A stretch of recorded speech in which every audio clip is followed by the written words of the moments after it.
up, guys? Welcome to a brand new episode of Smile with Prachi. This is Prachi, and starting with the first writer of the day, who we are gonna call Cinderella. Okay, so Cinderella says, "Hi, Prachi. My boyfriend is so lazy. He's a good, caring guy, but the extent of his laziness drives me insane. Like sometimes when I'm visiting his house, he won't even get up to get a glass of water or to turn on a switch. He's either secretly expecting me to do it, the maid to do it, or the problem to magically disappear. He won't pick up his things, won't do his basic paperwork, won't even book his own flight tickets. The last time his phone had a small problem, instead of looking it up on YouTube, he was asking me to fix it, saying, "You're just better at this kind of stuff," which is not true. When I refused to help, he just bought a new phone. We met in college when he wasn't like this. He was fun, intelligent, enjoying his life. I think things took a turn when he lost his sister. She committed suicide. But it's been like almost 7 years. Now he won't even leave his house for weeks. Hell, he won't even leave his room for days. I want to help him, desperately. But I'm getting tired of how he won't make any effort at all. His dad is excessively rich, so he sends him all the money he needs to lead this rubbish lifestyle where he watches TV or sleeps all day long. We both are 26 years old, and I'm worried if this is a guy I should ever get married to or just break up with. Cinderella, sorry to break it to you, but it sounds like your boyfriend might be having an addiction issue. It could be alcohol addiction, drug addiction, a mix of both, we never know.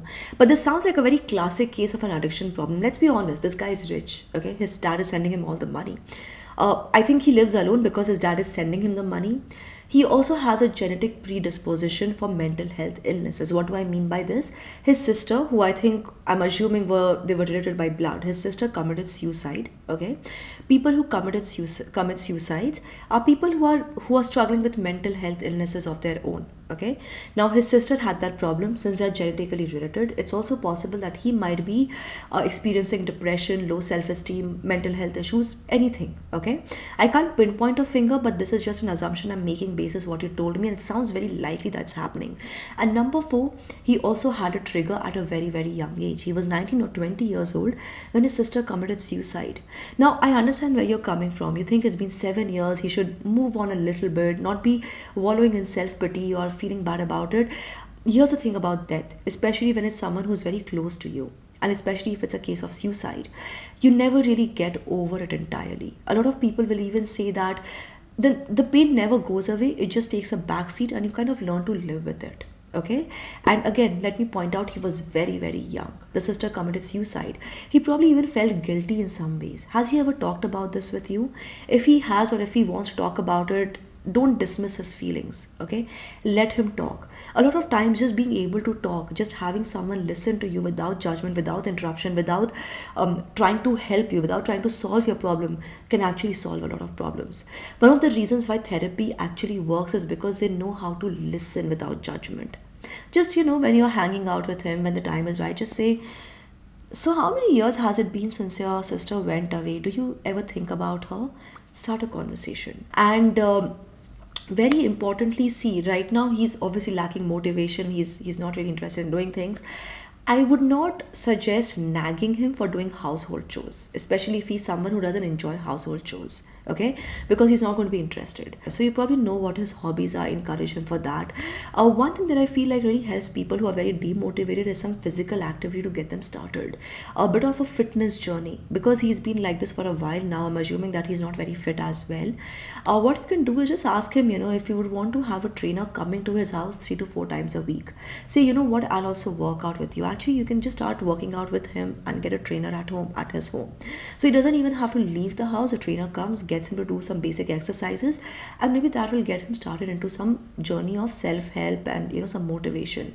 And at the same time, since money is not a factor, and since money is not a motivation for him to start working, do a regular 9 to 5 job, what about he starts working for a cause? Okay, think about it.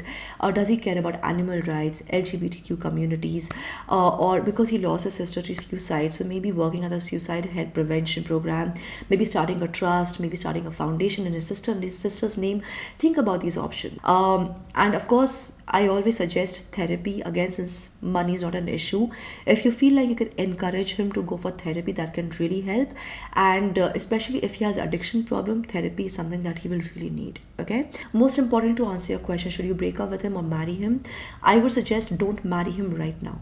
Okay, give this relationship another 6 months, 8 months, maybe even a year if you want to. If he changes, nothing like it. If he doesn't change, you cannot help him by marrying him. You will be ruining your own life. Okay, in that case, you have to break up with him no matter what. Moving to the next writer of the day, who we're gonna call Ariel. I used to love Ariel as a kid. Okay, Ariel says, "Hi Prachi. My dad has a weird problem.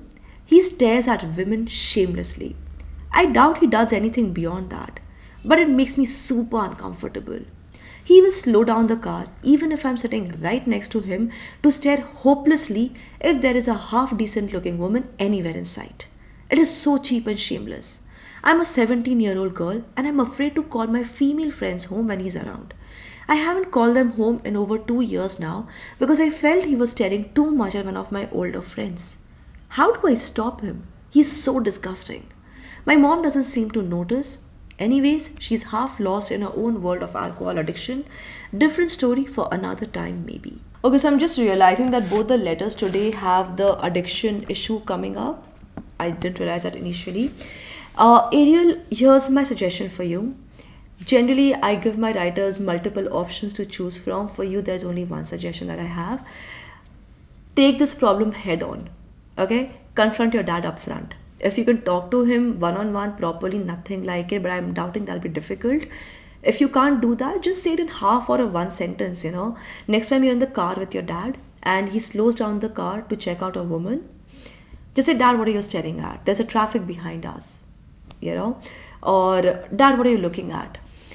Dad, are you staring at that woman? Dad, are you checking out that girl? She's my age." You can actually plug that in. She's my age if it comes up like that. So, that kind of makes him realize that when he's checking out women, and if you spot him doing that, that problem will hit closer home to you. It will impact you in a much deeper way because now you're also experiencing the same problem with men. So, that might change him a lot more. All right. And as for bringing your friends home, there's no reason to stop your friends from coming home.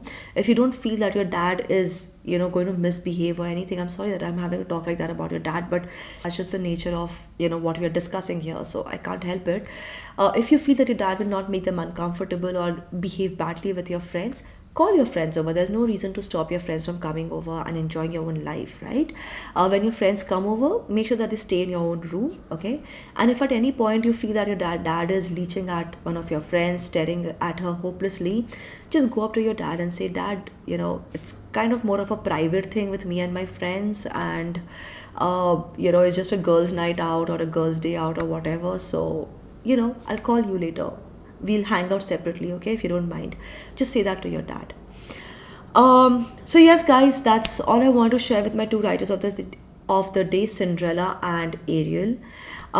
If you have any suggestions for the two of them, please share suggestions in the comment section below. I'm sure they would help. They would love your help. And on that note, don't forget to give this video a thumbs up, guys. Have a great weekend, everybody, and take care of yourselves. I'll see you guys again next week. Bye bye.